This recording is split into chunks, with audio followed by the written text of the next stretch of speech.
أعوذ بالله من الشيطان الرجيم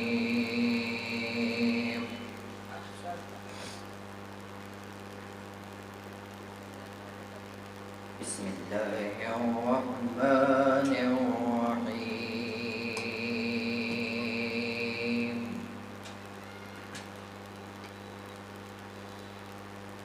هل أتى على الإنسان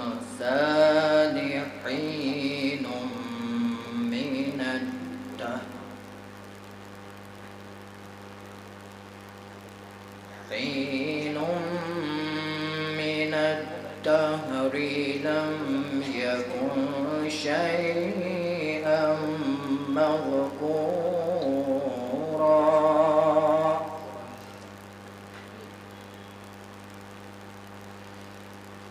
إنا خلقنا الإنسان من نطفة أمشاج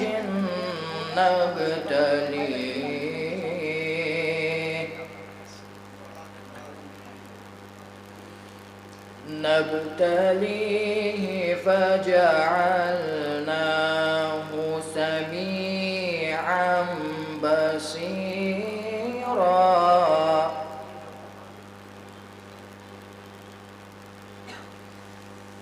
إنا هديناه السبيل إما شاكرا وإما كفورا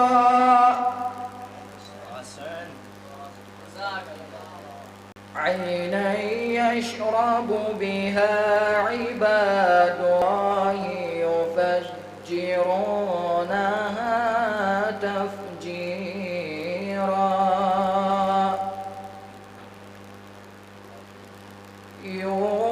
يوفون بالنذر ويخافون يوما كان شره مستطيرا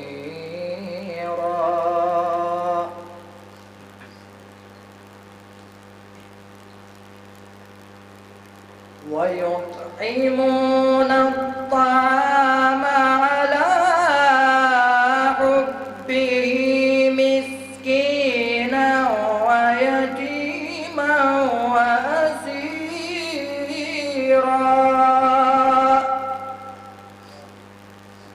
إنما نطعمكم لوجه الله لا نريد منكم جزاء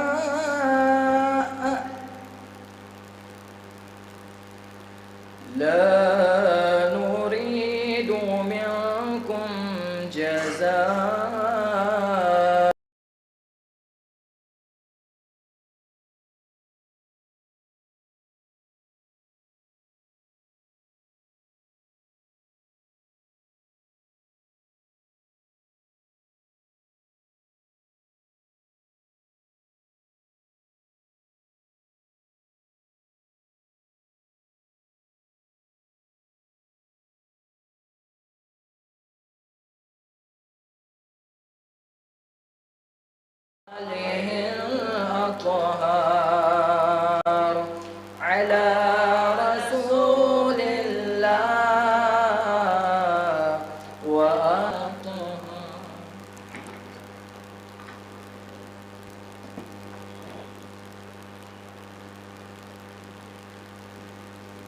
دیکھا ہم نے اولاد نبی کو بھی بہکتے دیکھا، اور مبارک تیرا بیٹا تیرے جیسا نکلا. ہم نے اولاد نبی کو بھی بہکتے دیکھا، اور مبارک تیرا بیٹا تیرا جیسا نکلا. آئیے حضرات، میں بڑے ہی ادب کے ساتھ گزارش گزار ہوں برادر عزیز مولوی حسن عباس صاحب قبلہ کی بارگاہ میں کہ وہ ممبر پر آئیں اور اپنے اشعار سے مومنین کے قلوب کو منور کریں. آپ حضرات ان کا استقبال بآواز بلند صلوات سے ارشاد کریں.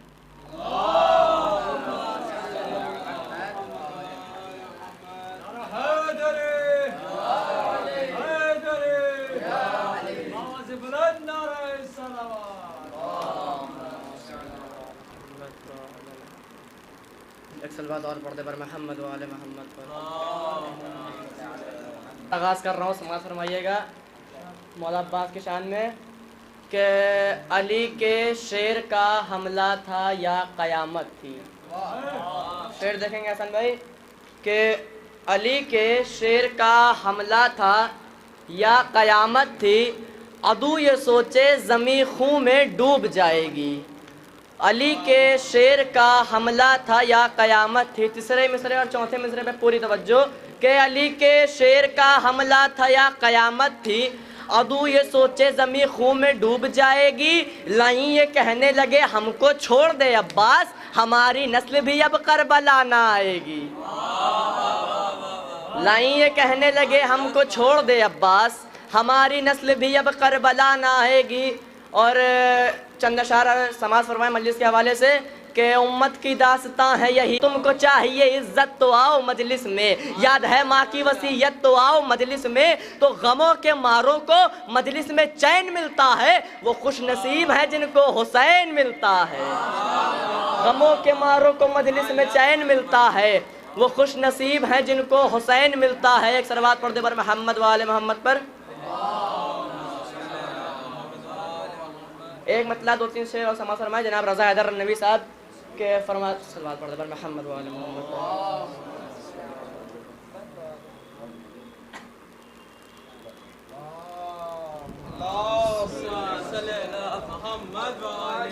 غموں کے در کے برابر نکلا تو پوری تاریخ صحابہ کی اٹھا کر دیکھی، کوئی سرور کے 72 سے نہ بہتر نکلا. پوری تاریخ صحابہ کی اٹھا کر دیکھی، کوئی سرور کے 72 سے نہ بہتر نکلا. کوئی سرور کے 72 سے نہ بہتر نکلا. تو اٹھائے شور کے نہر فرات سے بھاگو، مشک بھرنے کو جو عباس سے دلاور نکلا. صلوات پڑھ دے پر محمد و آل محمد پر.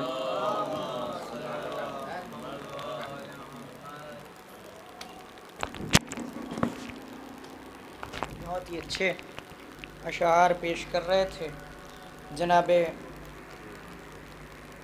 حسن عباس صاحب قبلہ. میں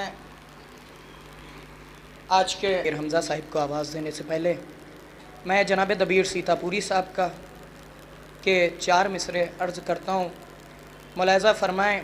اور میں عرض کرتا ہوں قبلہ کہ فرماتے ہیں کہ آیا سوال کون ہے سب سے بڑا شہید.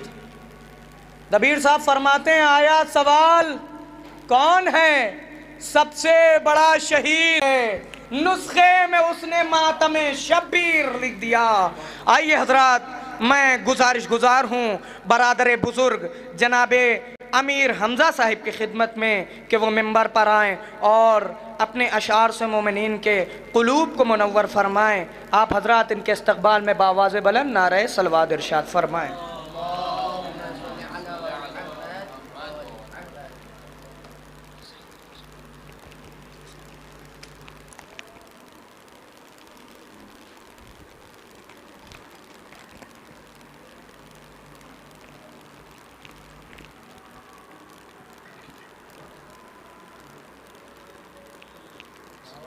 امام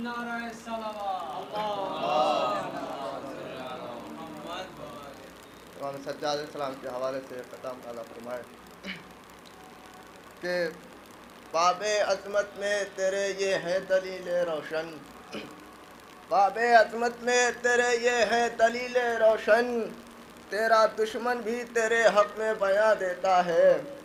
باب عظمت میں تیرے یہ ہے دلیل روشن کہ تیرا دشمن بھی تیرے حق میں بیاں دیتا ہے۔ تو بوکھلاہٹ تیرے خطبوں کے سبب تھی سجاد، بوکھلاہٹ تیرے خطبوں کے سبب تھی سجاد، ورنہ کافر بھی کہیں حکم ادا دیتا ہے۔ بوکھلاہٹ تیرے خطبوں کے سبب تھی سجاد، ورنہ کافر بھی کہیں حکم ادا دیتا ہے۔ ایک صلوات پڑھیں پر محمد و آل محمد۔ جناب زینب سلام اللہ علیہ کے حوالے سے 2-3 بند ارادہ فرمائے کہ حق نبی کی مدح سرائی کے واسطے، حق نبی کی مدح سرائی کے واسطے، شاہ خدا سے وعدہ وفائی کے واسطے، حق نبی کی مدح سرائی کے واسطے، شاہ خدا سے وعدہ وفائی کے واسطے، باطل کی ان صفوں کی صفائی کے واسطے، آئی ہوں مجھ کے شام چڑھائی کے واسطے۔ بیت ملاحظہ کیجئے گا کہ حق نبی کی مدح سرائی کے واسطے، شاہ خدا کی شاہ خدا سے وعدہ وفائی کے واسطے، باطل کی ان صفوں کی صفائی کے واسطے، آئی ہوں ملک شام چڑھائی کے واسطے۔ تو تنہا نہ جانیو کہ یہ پہرے میں لائے ہیں، تنہا نہ جانیو کہ یہ پہرے میں لائے ہیں، نیزوں کے شہ سوار میرے ساتھ آئے ہیں، نیزوں کے شہ سوار میرے ساتھ آئے ہیں۔ اور دکھلاؤں گر بدھے ہوئے ہاتھوں کا اقتدار، دکھلاؤں گر بدھے ہوئے ہاتھوں کا اقتدار، توڑوں بس ایک آن میں خیبر 1000 بار۔ دکھلاؤں گر بدھے ہوئے ہاتھوں کا اقتدار، توڑوں بس ایک آن میں خیبر 1000 بار۔ جذبے وفا شعار ہے دل فاطمہ وقار، پوچھو نبو تو رات کی بیٹی کا اختیار۔ تو گر بازوؤں کے زور کی ادنا مثال دوں، گر بازوؤں کے زور کی ادنا مثال دوں، ساتوں طبق زمین کے فلک پر اچھال دوں، ساتوں طبق زمین کے فلک پر اچھال دوں۔ ایک صلوات پڑھے پر محمد و آل محمد۔